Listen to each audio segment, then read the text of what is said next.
नमस्कार मंडळी, कशा आहात सर्वजण. आज 19 फेब्रुवारी आणि 19 फेब्रुवारी म्हणजे आम्हा सर्व मराठ्यांचा त्या संपूर्ण मराठ्याचाच नव्हे तर संपूर्ण भारताचा एक राजा छत्रपती शिवाजी महाराज यांची जयंती. आणि त्या जयंतीनिमित्त तुम्हाला तुमच्या परिवाराला माझ्याकडून व माझ्या परिवाराकडून खूप खूप साऱ्या शुभेच्छा. खरं तर छत्रपती शिवाजी महाराज हे फक्त नाव नाही आहे, खूप खूप मोठी शक्ती आहे, खूप मोठी एक ऊर्जा शक्ती, एक ऊर्जा स्रोत आहे ते. एक कसं फक्त जर नाव जरी घेतलं ना तरी आम्ही त्याची कल्पनाही करू नाही शकत, इतकी ती महान शक्ती आहे.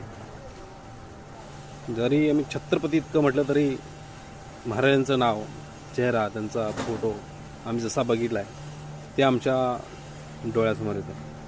मग खरी छत्रपती शिवाजी महाराजांची जयंती साजरी करत असताना आम्ही काय निर्धार केला पाहिजे किंवा काय आम्ही शिकलं पाहिजे, महाराजांचे गुणधर्म आम्ही कसे जोपासले पाहिजे, हे सर्वावरती बोलणं फार गरजेचं असतं.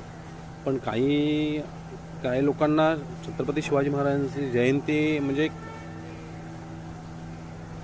फक्त देखावा आहे, त्यात अनुभव काही नाही आहे. एक कपाळी गंध लावला, टिळा लावला किंवा हातामध्ये एक भगवा झेंडा घेतला तर आम्ही छत्रपती शिवाजी महाराजांच्या पावलावर पाऊल ठेवून चालतो आहे हे निश्चित होतं.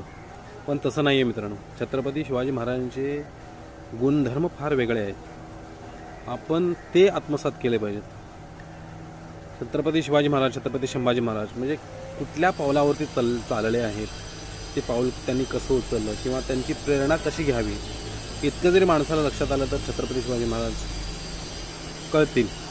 म्हणजे त्यांचं वागणं, जगणं, स्वराज्य नाव सोपं आहे ना, स्वराज्याचं नावच असं ठेवलं की प्रत्येक माणसाला मी छत्रपती शिवाजी महाराजांच्या राज्याचा कारभार किंवा राज्यामध्ये काम करतो किंवा राज्यामध्ये राहतो असं नाही, तर स्वराज्य म्हणजे स्वतःच्या राज्यामध्ये मी राहतो हे प्रत्येकाला फील व्हावं, प्रत्येकाला समजावं की हे राज्य माझं आहे. स्व म्हणजे स्वतःचं, हे प्रत्येकाला समजावं. यासाठी महाराजांनी बघा किती सखोल अभ्यास केलेला आहे. त्या अभ्यासासाठी पूर्ण विश्वास आहे. म्हणजे ज्याचं औरंगजेब वगैरे